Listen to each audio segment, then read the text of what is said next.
Bismillahirrahmanirrahim. Assalamualaikum warahmatullahi wabarakatuh. Kompleks perumahan Bayangkara Indah, Jakarta Timur, dikenal sebagai kawasan yang tenang, rapi, dan mayoritas dihuni oleh anggota kepolisian beserta keluarganya. Di Blok D5 nomor 10, tinggal seorang poluan muda bernama Bribtu Ayu Kartika, 28 tahun, yang baru 2 tahun menikah dengan sesama anggota polisi, Bribka Rangga, yang kini sedang bertugas dalam misi luar kota di Kalimantan selama 4 bulan. Ayu adalah sosok yang ramah, aktif di kegiatan warga, dan terkenal disiplin. Namun sejak suaminya bertugas keluar daerah, ia lebih sering terlihat sendiri. Beberapa tetangga sempat melihatnya sering menyiram tanaman di pagi hari sambil menyapa siapapun yang lewat. Sekitar 3 minggu setelah Rangga berangkat dinas, rumah sebelahnya, yang sebelumnya kosong, mulai ditempati oleh pria muda bernama Reno Darmawan, 31 tahun. Reno mengaku bekerja sebagai pengusaha online dan baru saja pindah dari Bekasi karena ingin suasana yang lebih nyaman dan aman. Awalnya, tak ada yang aneh dari kehadiran Reno. Ia sering terlihat menyapa warga sekitar, kadang mengantar paket untuk tetangga yang tidak ada di rumah. Bahkan beberapa kali Reno terlihat membantu Ayu memindahkan pot tanaman atau mengangkat barang belanjaan dari mobil ke dalam rumah. "Cuma bantuin kok, Mbak Ayu itu baik banget orangnya," ujar Reno suatu hari kepada Bu Lestari, tetangga yang sudah lama tinggal di situ. Namun, seiring berjalannya waktu, mulai muncul bisik-bisik kecil dari para ibu-ibu kompleks. Ada yang melihat Ayu dan Reno berbicara terlalu dekat di teras rumah. Ada pula yang mendengar suara tawa mereka saat malam menjelang. Ayu sendiri tampak tetap seperti biasa, berseragam rapi, berangkat dan pulang tepat waktu. Tapi, ada yang mulai berubah. Ia tampak lebih pendiam dari biasanya, dan beberapa kali tertangkap termenung sendirian di balkon rumahnya. Apa yang sebenarnya terjadi antara Ayu dan Reno? Apakah sekadar kedekatan antar tetangga atau ada sesuatu yang lebih dalam dan tak semestinya? Malam itu, Jakarta Timur diguyur hujan deras sejak pukul 8 malam. Petir menyambar-nyambar, membuat langit kompleks Bayangkara Indah tampak seperti medan perang. Sekitar pukul 21.15 WIB, listrik mendadak padam total di seluruh Blok D. Bribtu Ayu yang sedang sendirian di rumah, panik. Ia tidak biasa menghadapi malam gelap sendiri, apalagi petir menyambar begitu keras. Ia mencoba menghubungi PLN, tapi jaringan pun buruk. Dalam keadaan bingung dan gelisah, ia mendengar ketukan dari arah pagar rumahnya. "Bu Ayu, ini saya, Reno." Suara itu terdengar jelas dari balik hujan. Ayu membuka pintu sedikit, masih memakai baju tidur dan memegang senter kecil. Reno berdiri dengan jaket hujan dan membawa lampu emergency. "Listrik mati semua. Saya takut Bu Ayu panik sendirian." "Ini saya bawa lampu, kalau perlu bantu pasang," ucap Reno sopan. Ayu sempat ragu, namun akhirnya mengangguk dan membiarkan Reno masuk. Mereka duduk di ruang tamu, hanya diterangi lampu emergency yang temaram. Di tengah suara hujan dan petir, suasana mendadak terasa sangat dekat dan pribadi. Ayu tampak canggung, tapi Reno mencoba mencairkan suasana dengan cerita lucu soal masa kecilnya yang takut petir. Beberapa menit kemudian, hujan makin deras. Tiba-tiba terdengar suara keras dari atap belakang rumah Ayu, seperti pohon tumbang menimpa genteng. Ayu refleks berteriak kecil dan memegang lengan Reno. Saat itu juga, mereka bertatapan dalam diam.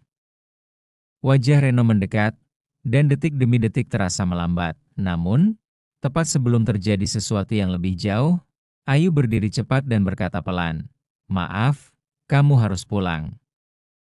Aku nggak mau ada yang salah." Reno terlihat sedikit kecewa, namun ia tak membantah. Ia berdiri dan pamit dengan sopan, "Maaf, saya cuma berniat bantu. Tapi saya ngerti, Bu Ayu." Setelah Reno pergi, Ayu duduk sendiri di ruang tamu. Jantungnya masih berdetak cepat. Ia sadar ada batas-batas yang hampir ia lewati. Tapi di dalam dirinya, Ada sesuatu yang bergolak, sesuatu yang selama ini tertahan selama Rangga tak ada, dan malam itu hanya awal dari badai yang sebenarnya. Sejak malam hujan itu, ada sesuatu yang berubah pada Bribtu Ayu Kartika. Ia mulai terlihat lebih murung, lebih banyak termenung di teras rumahnya. Rekan-rekannya di kantor bahkan sempat menanyakan kondisi Ayu, karena ia tampak tidak sefokus biasanya saat bertugas. Ia sering salah ketik dalam laporan, terlambat datang apel, dan bahkan pernah salah menyebut nama saat briefing yang tak diketahui orang lain. Ayu sedang dilanda konflik batin hebat. Reno, yang tinggal tepat di sebelah rumahnya, mulai jarang terlihat. Ia seperti menjaga jarak, dan Ayu justru semakin merasa kosong. Sejak suaminya dinas ke Kalimantan, ia memang merasa sepi. Tapi ia tak pernah menyangka kesepian bisa berubah jadi rasa ketergantungan emosional kepada orang lain. Beberapa malam kemudian, Ayu mengirim pesan WhatsApp singkat kepada Reno. "Maaf waktu itu. Aku cuma bingung. Bisa ngobrol sebentar?" Balasan Reno tak butuh waktu lama. "Saya nggak keberatan dengerin. Tapi kalau kamu siap." Malam itu, mereka bertemu lagi. Bukan di rumah Ayu, melainkan di taman kecil kompleks perumahan. Di bangku panjang yang sepi dan remang. Di bawah langit Jakarta yang mendung tanpa bintang, mereka bicara panjang. Soal rasa sepi, soal tanggung jawab, dan soal batas yang pernah mereka hampiri. Ayu menitikkan air mata. Reno hanya diam, menatapnya penuh empati, dan pada malam keempat setelah pertemuan itu, saat suaminya masih belum bisa dihubungi karena dinas di daerah terpencil, Ayu mengambil keputusan yang kelak akan mengubah hidupnya. Ia mengizinkan Reno masuk ke dalam rumahnya, tidak hanya sekadar membawa lampu darurat atau makanan, tapi membawa kehangatan dan juga sebuah dosa besar yang akan menghantui mereka berdua. Malam itu, pagar rumah terkunci rapat dan lampu ruang tamu mati. Tak ada saksi, kecuali suara hujan kecil yang menyapu jendela dan bisikan di antara dua manusia yang sedang tersesat dalam kesesudah 3 minggu berlalu sejak malam itu. Malam di mana batas antara benar dan salah telah mereka lewati, Bribtu Ayu kini kembali menjalankan tugas seperti biasa. Ia berusaha keras menutupi kegelisahan yang makin hari makin menghimpit batinnya. Namun tubuhnya mulai memberi sinyal. Sinyal yang membuatnya terbangun setiap pagi dengan mual hebat, dan rasa letih yang tidak biasa. Awalnya, Ayu mengira itu karena kelelahan. Ia pun membeli obat lambung di apotek terdekat.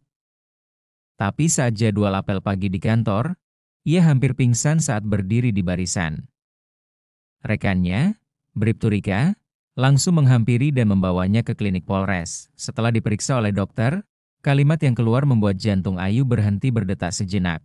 "Bu Ayu, saya sarankan langsung ke rumah sakit untuk tes darah dan USG. Tapi dari gejalanya kemungkinan besar ibu hamil." Wajah Ayu seketika pucat. Ia hanya mengangguk pelan, lalu keluar dari ruang periksa dengan langkah gontai. Sesampainya di rumah, ia mengunci pintu dan menangis di kamar mandi. Tangannya gemetar saat membuka kotak tes pack yang ia beli di minimarket. Dalam 5 menit, 2 garis merah muncul jelas, positif. Ayu terduduk lemas. Tangisnya pecah. Ini bukanlah kehamilan yang ia nantikan. Ini adalah bencana. Suaminya, Bribka Rangga, belum pulang. Dan ia tahu persis itu bukan anak suaminya. Ia mencoba menghubungi Reno, namun nomor itu tak aktif.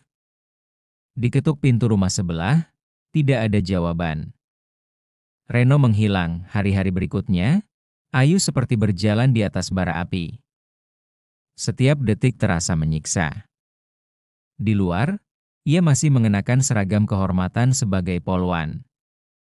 Tapi di dalam, ia menyembunyikan rahasia paling mematikan dalam hidupnya, dan ia tahu cepat atau lambat, rahasia ini akan pecah, bukan hanya menghancurkan rumah tangganya, tapi juga kehormatan dan karirnya sebagai anggota kepolisian. 3 hari telah berlalu sejak Ayu tahu dirinya hamil.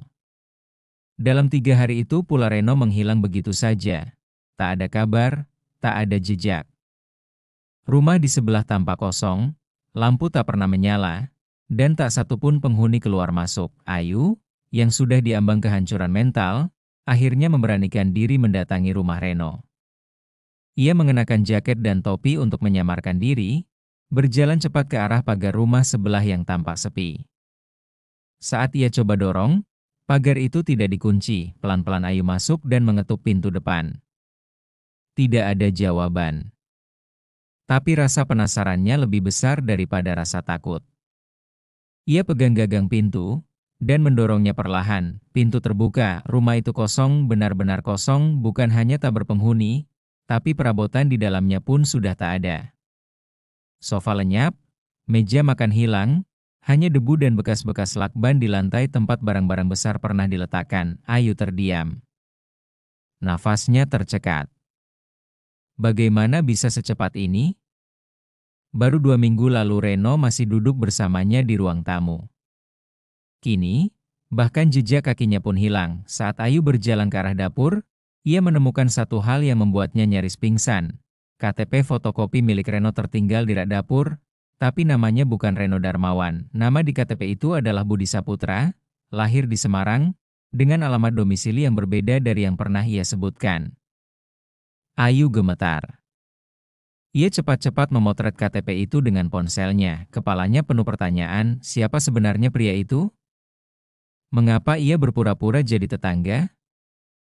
Apakah ini jebakan? Atau rekayasa?